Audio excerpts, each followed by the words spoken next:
Welcome to the World Challenge 2009. In this programme, Jiko Rescue, the cooking stove that's cutting fuel bills in the Democratic Republic of Congo and could be key to protecting the last refuge of the mountain gorillas. It's 1 second before midnight for the estimated 700 mountain gorillas left in the wild. Their forest refuge is being cleared for charcoal. Gillian Miller of the gorilla organisation may have a solution that's designed to help people and the gorillas.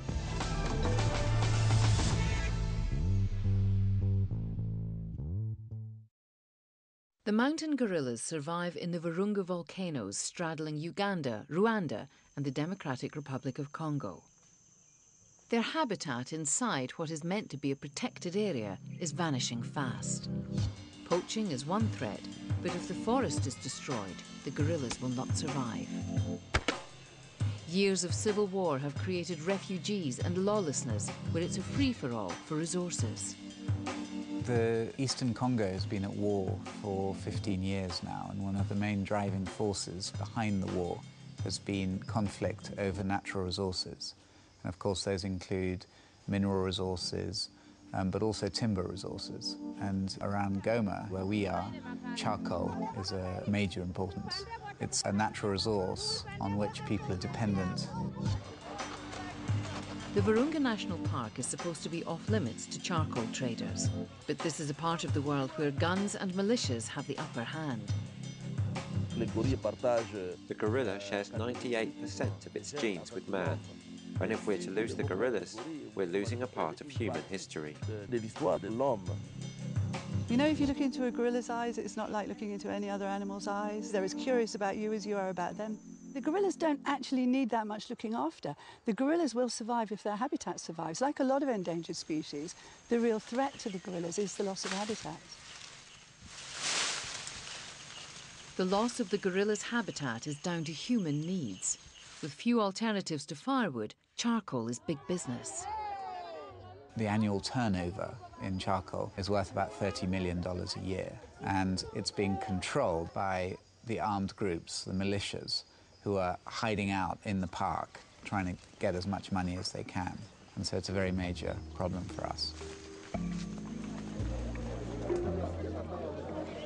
The fighters in the forest don't even have to make or sell charcoal to profit from it. They sell what they call jetons, these little tickets that enable people to go into the forest without getting killed by those armed groups. And that's how they make money. They don't actually do any work.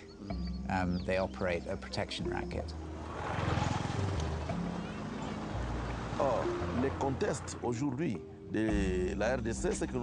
Currently, in Democratic Republic of Congo, we are in a post-conflict period.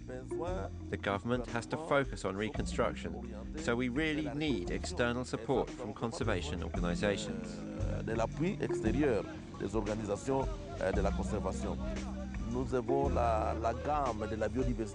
have the greatest biodiversity in Africa, if not the world, so we have a responsibility to the world to ensure the conservation of this biodiversity. The gorilla organisation is motivated by the knowledge that helping the gorillas helps the people. If all the forest goes, only a few charcoal traders will have benefited. As myself, I've worked 20 years ago with gorillas.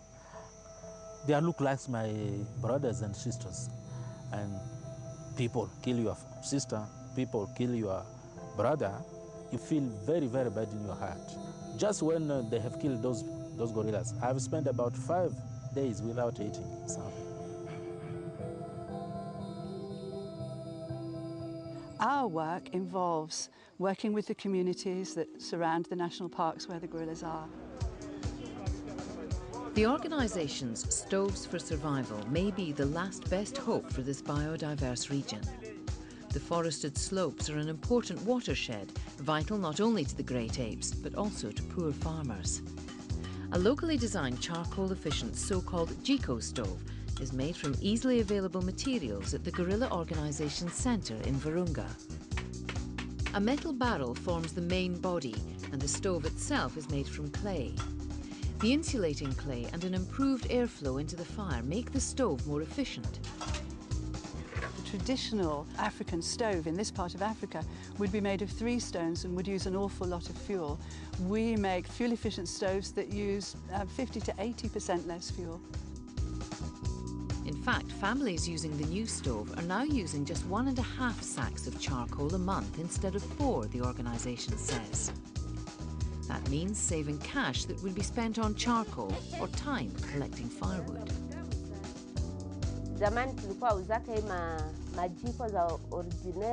In the past, I used an ordinary stove. It used a lot of charcoal. After 1.5 weeks, the sack would be finished. But with this new stove, I use a sack and it lasts an entire month. And you can see I cook a lot.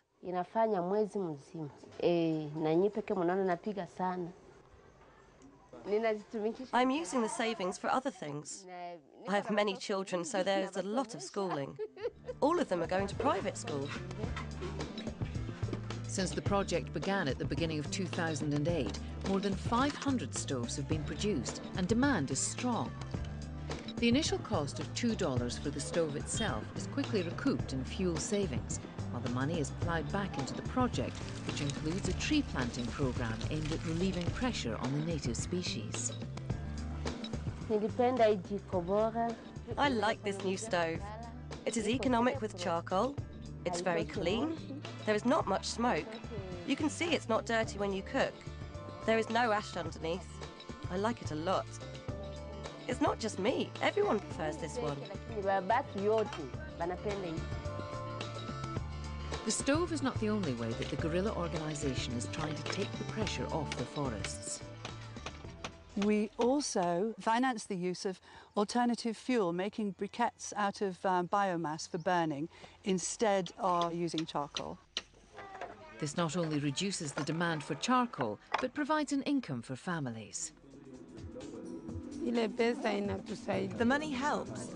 I employ some people to help on the farm, and I can send my children to school. They are very good, because it's very rapid to cook, much quicker than charcoal. At the moment, with the fuel-efficient stoves and the tree planting and the alternative fuel, we're trying to address an immediate problem, but it's going to take a lot of work. For the people trying to protect the guerrillas, the work is dangerous. The illicit trade in charcoal is a money spinner here. The aim is to have the people who live around the national parks realise the value of having the gorillas there and having those parks and that tremendous biodiversity, so that they themselves turn around and defend those environments against poachers, warlords, armies, whoever it is, but basically that they get some value from those parks and that they have a reason to want to protect them themselves. If we won the World Challenge, it would make a complete difference to this project. $20,000 would actually run this project for a year. We could make thousands of fuel-efficient stoves. We could plant many more trees. We'd also be able to set up other centres. They return good results for quite small amounts of money, so $20,000 to us is a lot. Remember, you have the chance to decide which World Challenge 2009 finalist is the most deserving, and you can help them win a cash prize. Visit theworldchallenge.co.uk and find out how you can cast your vote.